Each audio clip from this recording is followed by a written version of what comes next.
Hello, Jacksonites, and welcome to my Destroy All Monsters re-review. Fuck it, let's just get into the plot. Plot of Destroy All Monsters, directed by Ishiro Honda, music done by Akira Fukube, written by both Ishiro Honda and Takashi Kimura, and starring Yoshio Tsuchiya, Akira Kubo, and Jun Tazaki. At the close of the 20th century, all of the Earth's monsters have been rounded up and collected by the UNSC, United Nations Science Committee, and are kept in an area known as Monsterland, located in the Ogasawara Island chain. There, a special control center is constructed underneath the island to A, ensure the monsters never escape and they stay secure on this island, and B, to serve as a research facility to study them in their day-to-day lives. When communications on Monsterland are severed for some unknown reason, and all the monsters escape and they begin attacking Earth capitals, Dr. Yoshida, played by Jun Tazaki, orders Captain Yamabe, I don't like that name, Yamabe, played by Akira Kubo in his third and final Godzilla movie, and his crew of the Moonlight SY-3, which is a special spaceship, which has more glory shots than the Enterprise does in Star Trek: The Motion Picture. It's not even funny. The SY-3 is sent to investigate Ogasawara, and there they discover that all the scientists, led by Dr. Otani, played by Yoshio Tsuchiya, shocker shocker, have become mind-controlled slaves to a feminine alien race calling themselves the Kilaks. And they reveal that they are the ones who are in control of the monsters and they're behind the whole plot. Their leader then demands that the human race surrender to them as slaves, or they face complete and total destruction. So then all the monsters of the world, well, most of them, a couple of them only have brief cameos. It's part of my problem with this movie. Godzilla attacks New York City specifically. Rodan attacks Moscow. Mothra lays waste to Beijing for some reason. Gorosaurus attacks Paris, and Manda sort of attacks London. And these attacks were all set in motion to draw the world leaders' attention away from Japan, so that the aliens can establish their underground base near Mount Fuji in Japan. The Kilaks then turned their next major attack onto, of course, Tokyo, because where else? And them not being held back by serious opposition, they then become arrogant in their aims until the UNSC discover that the Kilaks have switched themselves from broadcasting the control signals for the monsters from their base to under the moon's surface. And in a desperate battle, which comes off as being a little similar to Battle in Outer Space, if you ask me, the crew of the SY-3 head to the moon. They destroy the Kilaks' lunar base. They destroy the monster control device, and they relinquish control from the aliens to Earth over the monsters. And then with the monsters under all their control, the UNSC sends the monsters to attack the Kilaks. The Kilaks then unleash their trump card, which is, of course, King Ghidorah. Ghidorah is dispatched to protect the Kilaks base at Mount Fuji and gets into a giant climactic brawl with Godzilla, Minilla, Mothra, Rodan, Gorosaurus, Anguirus, and Kumonga, which is probably the movie's most famous scene. And at first, holding his own quite well, Ghidorah is eventually overpowered by the combined strength of all the Earth monsters, and he is actually killed in a rather brutal fashion. Two of his heads are broken and snapped, and Ghidorah's middle head is repeatedly stomped on by Godzilla to the point where blood is spurting out of his mouth, and Manila deals the final death blow by puffing a smoke ring that um, strangles Ghidorah's middle head. Godzilla then attacks the Keloq's under Grace himself, revealing that the Earth's monsters instinctively know who all their enemies are, which I do like. Then Captain Yamabe pursues a super weapon, quote unquote, that the Keloqs have that they finally unleash, called the Fire Dragon. And Yamabe pursues it in the SY3, and he manages to destroy it. It's revealed that it was, of course, revealed that it was a flaming Keloq saucer, bathed in fire, and just kind of made it seem like it was some type of monster. Godzilla and the other monsters eventually they gain their minds of their own once again, and they return to Monsterland to live in peace, thus ending the movie. So how about this plot? Well, it is kind of similar to Invasion of the Astro Monster. Now that I really think about it, though that's not really a bad thing, but it just kind of goes to show that it proves my point of why this movie fails to me on a personal level. So at this point I'll get into my history with the film. This was the last of the Godzilla Showa series that I ever saw. I bought it from Amazon, and I was at home by myself when I finally got in the mail, and I popped it in and I watched it. I was actually really excited to see it because a lot of people were saying it's one of the best of the Showa series. It's one of their favorite Godzilla movies. I'd always been curious about seeing the movie, mainly just because I wanted to see that big final battle royale at the end of the movie with Ghidorah versus all those monsters. So I popped it in, and I'm not gonna lie, I was pretty damn let down by this movie. There's things about this movie that I do like, but overall, for me, this is one of the weakest Godzilla movies, and I'm gonna come out and say this.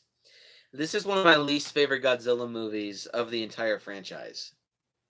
Mainly just due to the fact that as a big all grand finale to the Godzilla and Monster series, I think it's a complete failure. It doesn't feel like a big finale in my eyes. Sorry. Now this is a good movie on a technical standpoint, don't get me wrong. And I want to like this movie.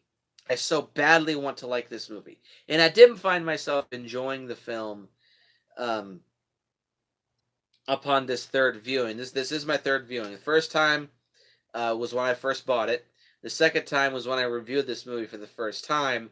And the third was this most recent viewing a couple days ago. And I did enjoy it more than I did initially, but still, this movie to me is just one of the weakest installments of the series. So with all that said, let's get into the pros of Destroy All Monsters, shall we? Only 8 minutes in. Interesting. So the pros. The music score by Akira Ifukube is really, really, really good. I go as far to say this might be his third greatest Godzilla score that yeah, I knew that on Mega Pictures, a TV series called Godzilla Island, similar to this, that uses toys and stock footage. It's an awful show, I'm sorry. But Akira Ifukube's score for this movie, in my opinion, it's his third best, not just Godzilla score, but kaiju score in general. Greatest being the original Godzilla. Damn, my nose itches. And the second greatest being Rodan, the original Rodan. This score is awesome. There's a lot of really classic Godzilla themes that are established in this movie. Like the classic da da da da da dun dun dun da da da da da da dun dun dun. Well, I think that was established first in Battle in Outer Space, but it's perfected in this film, if you ask me. Kind of like with Son of Godzilla, I feel like this movie's score was made to match the actions on screen. And I stated in my previous review that I really do like music scores that do that. It seems like they're made to match the actions of the film on screen. Um, and I like that about this movie very much so. This movie score is awesome. Very, very, very, very solid. Pro number two is that I think the aliens for this movie are decent. They're just decent. I don't think they're as amazing as everyone else says that they are. I don't find them attractive. Sorry, I think that's part of the appeal as to why so many people love the Keylocks is because supposedly they're all attractive, whereas me, I don't think they're attractive. Um, Sorry, but I'm not sorry. Based on whether or not someone's attractive doesn't mean shouldn't be a contributing factor into how good they are in their movie. And here the Keylocks aren't bad. The Keylocks, they come off as really condescending, really full of themselves, set in their ways. They talk down to you, and they consider you to just be lower than the dirt that they stand on. And they have a sense of threat. They have a sense of intimidation to them. They have a sense of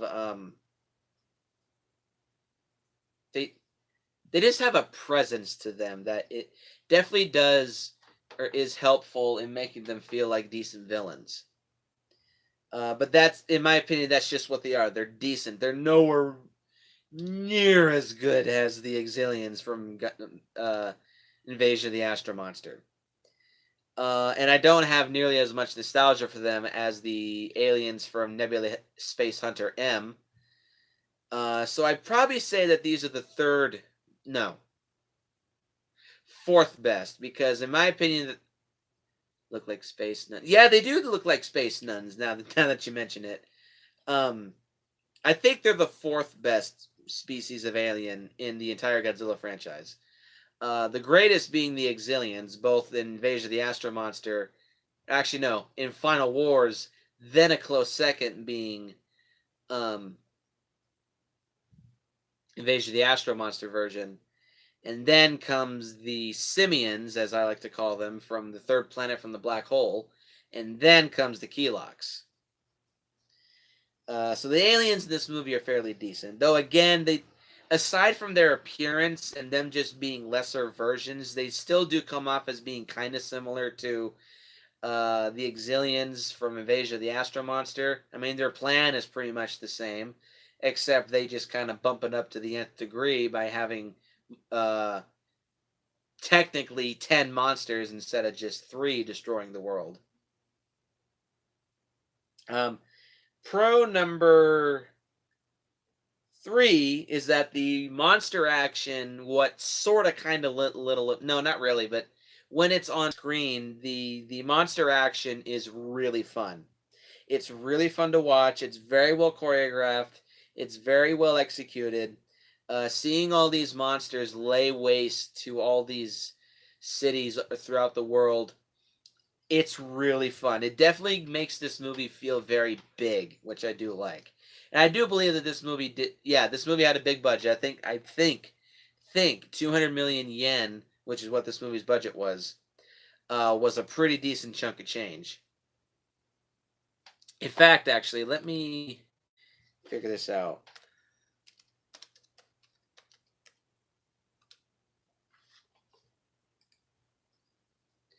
Nowadays, 200 million yen equals to 1,822,896 US dollars, at least nowadays. So nowadays, $1.8 million is actually considered to be a low budget film. But back in 1968, I'm pretty sure $1.8 million was a pretty decent chunk of change. So, yeah, this movie had a pretty decent budget. And all the monster action scenes, they're very entertaining. They're very fun to watch. And again, the music complements those scenes very well. Pro number three, no, pro number four is that the final monster battle, this is pretty much the only monster battle of the entire series, or not entire series, of the entire film, with Ghidorah versus all 7 of these monsters. Man, is it fun. It is really fun to watch.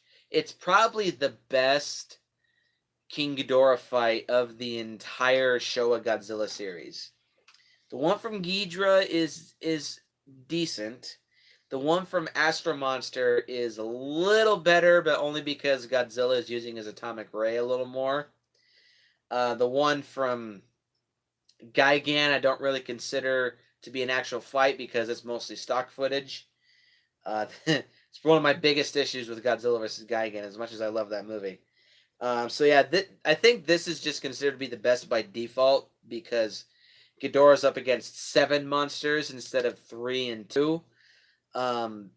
It's a lot longer and it's a lot more violent, which I do. Which is another minor thing that I do like about this movie is that this movie has a very mature and serious tone, which does make sense because this movie was written by Takashi Kimura, and he was the excuse me, he was the darker of the 2 writers, the other being Shinichi Sekizawa. So I do like that about this movie. But the final monster battle is really, really fun. My only little complaint with it is now save that for when I get to the cons. But the final monster battle is great. It's really fun to watch. Pro number 5 is that the special effects for this film are absolutely fantastic. The sets are very well constructed. They definitely look like the cities they're supposed to represent. No, it's not because I enjoy watching King Ghidorah getting beaten up. If I want to do that, I'll play a Godzilla game. New York City, it's Japanese, but New York City looks like New York City. Paris looks like Paris. Beijing looks like Beijing. Moscow definitely looks like Moscow. And Paris looks like Paris. All the sets made for this movie are absolutely fantastic.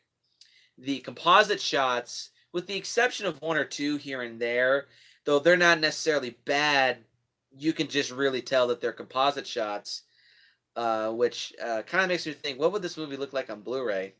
I don't own the Blu-ray to this movie. I just have it on DVD, which, a movie doesn't have to be on Blu-ray for me to say it's good, but whatever. That's a different topic entirely. Where was I? Oh yeah, the composite shots for this film, for the most part, for like 99% of the time, they all look good. All the monster suits look really, really well done. This being the first appearance of the most infamous Godzilla suit. I can't remember the name of it.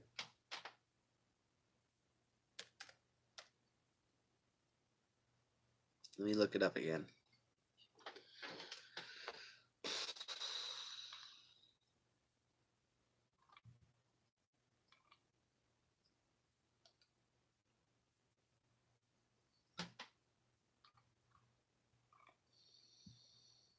Soshingeki Goji suit. This being the most famous Godzilla suit of the Showa era, arguably, and for me, it's the most classic design.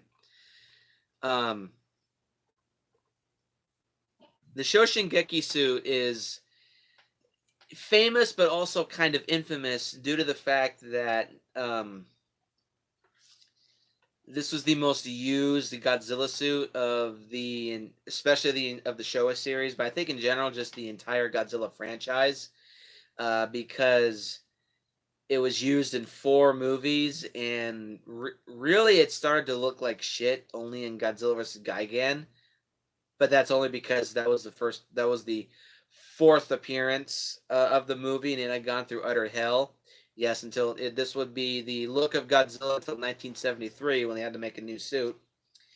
The Soshingeki Goji suit features a much more bell-shaped body with a very pronounced breastbone, which I really do like. And this Godzilla suit has a really long neck.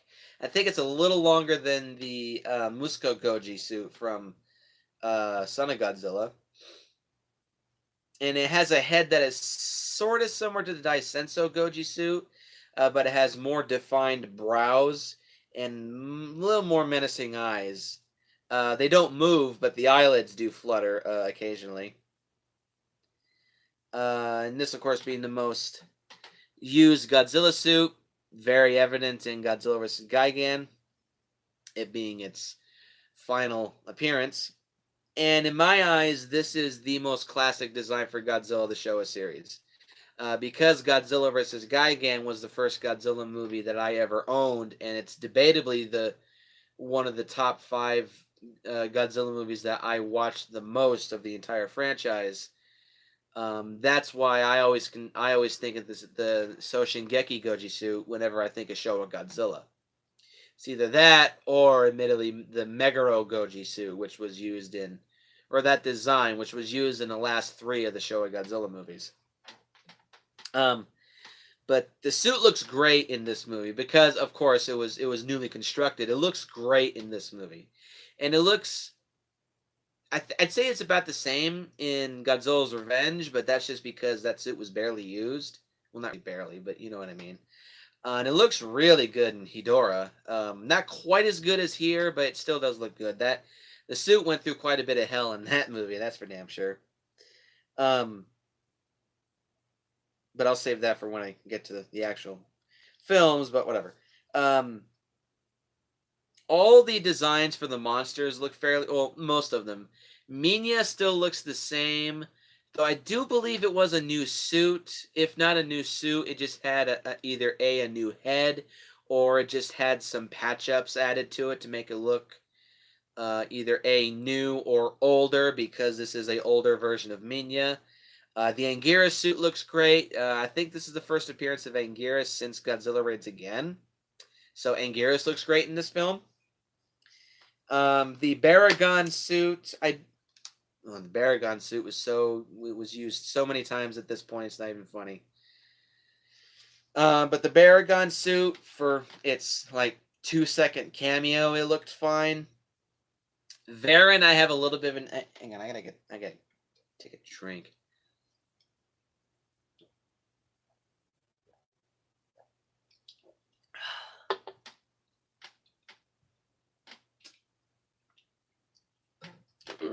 Excuse me. Varan I don't like in this movie because they use like a 2-foot tall prop for Varan that was apparently made out of wood that they showed popping out on the side of Mount Fuji. Then it would just get pulled along by a string. It doesn't look that good, and it's just a big giant cock tease because Varan is just such a badass monster.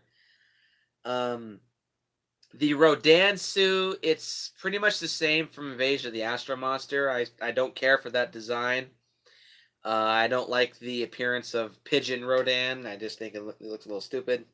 And I don't believe this was a new King Ghidorah suit. It may have had like new heads made for it, but I think it was mostly the same, and it looks fine. The optical effects for all the beam attacks look great. This movie definitely does show off its budget in a very positive way, in my opinion. All the special effects look fairly good. Manda looks decent, I suppose. The wire work for him is okay. Oh, Mothra and Kumonga look great, too. So, and that's all the pros that I have to say for this movie. Let's move on to the cons. Okay, the cons. The movie is very unevenly paced, which is con number 1. It's very unevenly paced. All the stuff that takes place, or all the stuff that deals with the monsters, moves along at a fairly quick pace. But the stuff with the humans, it's damn near glacier speed slow. And it's kind of jarring to shift from these pacing speeds with the monsters and the humans. Just so it goes from fast to slow, fast to slow, fast to slow. It's very jarring, and especially when the two types come together. It's just this jumbled mishmash of pacing speed. So it makes you kind of antsy to sit through this movie. Actually, no, it makes me antsy to sit through this movie. Other people love this movie and they never complained about the pacing, so whatever. But for me, it's just not my cup of tea. Con number two is that aside from Akira Kubo being probably the only character in this movie that you really, really relate to, because A, he's the protagonist, so you see him the most throughout the film, and you follow him the most throughout the film, and you come to root for him as time goes on because you grow to like him. With the exception of Akira Kubo, every other character is bland and boring as shit. Jun Tazaki, he's just giving his standard performance as Dr. Yoshida. Yoshio Tsuchiya is so underutilized as Dr. Otani. It leaves me wanting more. And I don't really feel like he's giving his usual Yoshio Tsuchiya performance. He's just giving standard weird. And standard weird is not very fun from Yoshio Tsuchiya. Kyoko Ai is the Kilox queen. She's just your standard stereotypical bad guy or bad female in this case. Kenji Sahara, he's kind of wasted as Nishikawa. Yukiko Kobayashi, she's kind of bland as the main female love interest. A lot of the movies she spends under mind control, so that gets a little stale. Granted, all the suit actors for the monsters give good performances, just they're under. Now I'll say that for. The guy who was in Ultraman wasn't in this movie. I don't think he was. No, he wasn't. You're thinking of. Oh crap! What was the name? Susumu Kurobe. He's not in this movie. He played Shin Hayata in the original Ultraman. No, he's not in this movie. But again, aside from Akira Kubo, all the characters are bland and boring. They're just not my cup of tea. I'm sorry. Con number 3 is I think this movie is too short. It's only 88 minutes long. And that's all I'm going to say about it for now until I get to another con. I do think this movie is too short. Con number 4 is King Ghidorah. I don't like King Ghidorah in this film. I think he feels very shoehorned. Once again, he's under fucking mind control. This won't be the last time he'll be under mind control. You already know how much I don't like the fact that King Ghidorah is under mind control in 90% of his film appearances. Here's what I wish they would have done with him. Either if you had to have King Ghidorah, give him a partner to fight the monsters with. Because one minor issue that I do have with the final battle in this movie is that it kind of feels like we're just retreading ground. It's King Ghidorah taking on multiple monsters once again. Granted, they do bump it up to the nth degree because he's fighting 7 monsters instead of just 3 and 2. So it is entertaining for that, but I still do feel like in some aspects we're just retreading ground. Yes, he just feels like a mindless monster. Where it's established in written Godzilla lore that Ghidorah is actually a pretty sadistic, sentient being. And we never really get to see that, especially in the Showa series. And especially in his one Heisei film. The entire movie, he just uses a big giant weapon. Okay, so either A, have King Ghidorah show up with a partner to fight the monsters with, or B, just use a different monster. Use an entirely original monster to fight the rest of the 7. I actually would have preferred if they had Ghidorah show up with a partner.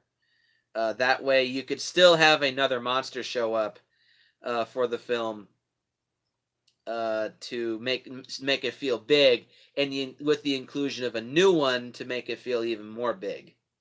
But no, they just go with King Ghidorah. It's unfortunate. For me, at least. And again, I don't like King Ghidorah. So let's see. 1, 2,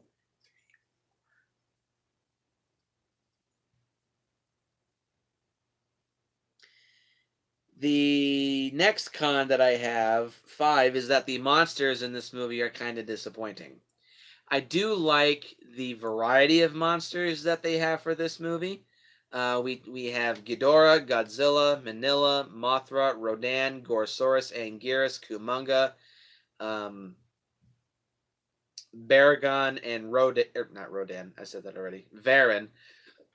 So we have 10 monsters for the price of one movie. However, the thing is, Baragon and Varan are only on screen for 2 or 3 seconds apiece.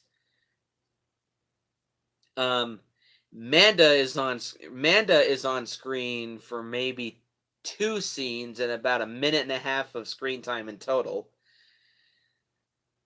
Yes, he did, but that's a different Ghidorah for Rebirth of Mothra 3. And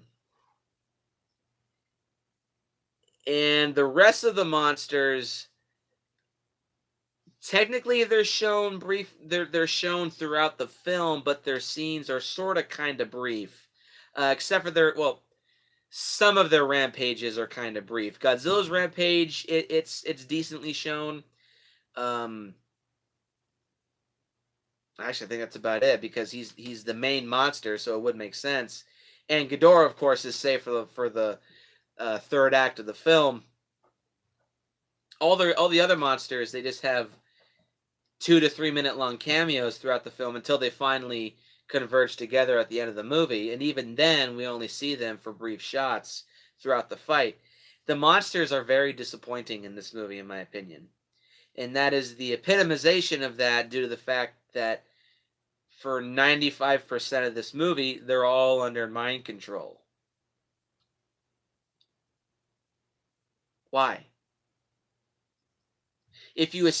Why couldn't you just establish that once you relinquish control from the key locks over the monsters, you establish then that the monsters instinctively know who their enemies are and just leave it at that and let them fight to their own devices? Why do you have to have them under the Earth's mind control for the rest of the film? I don't like mind control. It's such a fucking lazy plot excuse. The monsters are kind of disappointing. While there's scenes where they're rampaging and fighting are awesome, personality-wise and screen time-wise, they're very disappointing. And the last 2 cons that I have with this movie kind of stem from one issue, as well as the 2 short con, is that this movie has a very uneven focusing point, and as a supposed finale, this movie is terrible. First off, why I say this movie is too short is that as a be-all, end-all grand epic finale, you don't do it in an 88-minute long film. You just don't.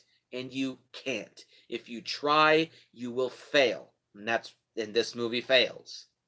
This movie fails miserably, in my opinion. Because this movie has an uneven focusing point, they should be focusing on the monsters, not the humans. They focus more on the humans than the monsters in this movie. This is supposed to be a finale for the monsters, not the humans. Why the fuck are you focusing on the humans? And this is why I just say Takashi Kimura and Ishiro Honda don't work well for Godzilla movies.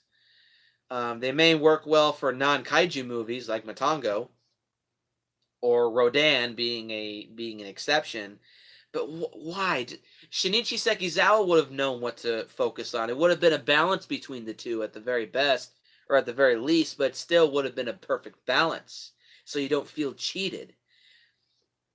I feel cheated because with this movie being a big supposed epic finale, I want to see the monsters doing a lot of shit, and we don't see that. It's so disappointing. I think if this movie really was supposed to be the big be all end all finale for the series, they should have just gone the Akira Kurosawa route, gone big budget, and make this movie 2 hours or 2 hours and 20 minutes long.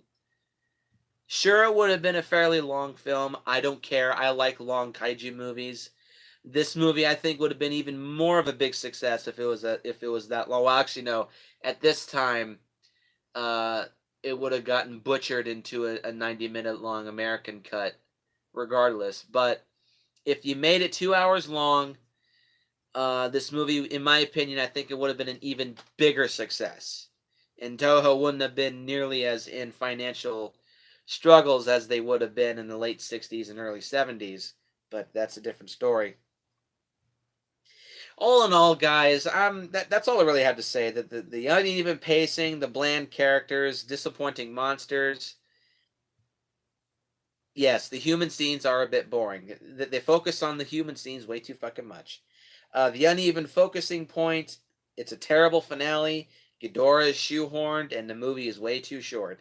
It's because of all these issues is why the movie really just does not fly well for me. I don't care for this movie as much as everyone else does. And I want to like this movie. I really, really, really do want to like this movie. And I've tried. I just can't do it. I'm sorry. Which is why this will be another Godzilla movie that I will be rating on 2 separate scales. My pen.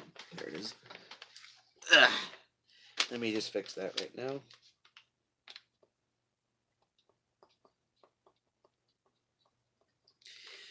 Personally, I give this movie a 6 out of 10. It's got some good things going for it, but there's so much potential here. It kind of comes off as being like a kaiju version of Day of the Dead, the original Day of the Dead. What could have been would have been so much better if Toho just had a little more faith in this movie. It would have been so much better. So a 6 out of 10 on a personal level. That's what I give it. I can't give this movie anything more than that. And I do enjoy this movie a little more than King Kong vs. Godzilla. That's for damn sure. I'll watch this movie any day over King Kong vs. Godzilla. However, objectively, I can't give this movie a perfect 10. And I will not give this movie a perfect 10. However, objectively, I'll give it an 8. Yeah, an 8 out of 10. It's got great special effects. Great special effects, great sets, fun monster action, an incredible score. The alien invasion plot, while yes, it's kind of standard and a little bit generic, it's decent for what it is. And the monster battle at the end totally makes this movie. Completely makes this movie. It's arguably the most famous scene of probably the entire Showa Godzilla series, though it's probably got some competition with his fight with King Kong and just his initial rampage on Tokyo in the original Godzilla. But an 8 out of 10 score, I think, is pretty fair. It is a good movie, technically. Just for me, it's not my cup of tea, and I'm sorry to say that. I really am sorry to say that. And I'm not saying I don't like this movie just to be an asshole. I've really tried to like this movie. I just can't do it. So that'll do it for this re-review of Destroy All Monsters. Post your comments down below and let me know what you think. Please don't troll me. I really don't want to deal with trolls. Though, if you please comment down below and explain to me why you like this movie. I really do want to know. I can kind of see. No, I can't. Not kind of. I can see why some people would like this movie. I really can. Just for me, it doesn't fly. But push the comments down below. Let me know what you think. Hit the like button. Hit the subscribe button. Share this video with your friends. And as always, go out and pilot a big glorified spaceship and save the world from aliens and help them fight back against them with giant rubber-suited lizards. And I will see you guys in the next one with Godzilla's Revenge. Oh boy. And I will see all you guys in the next one.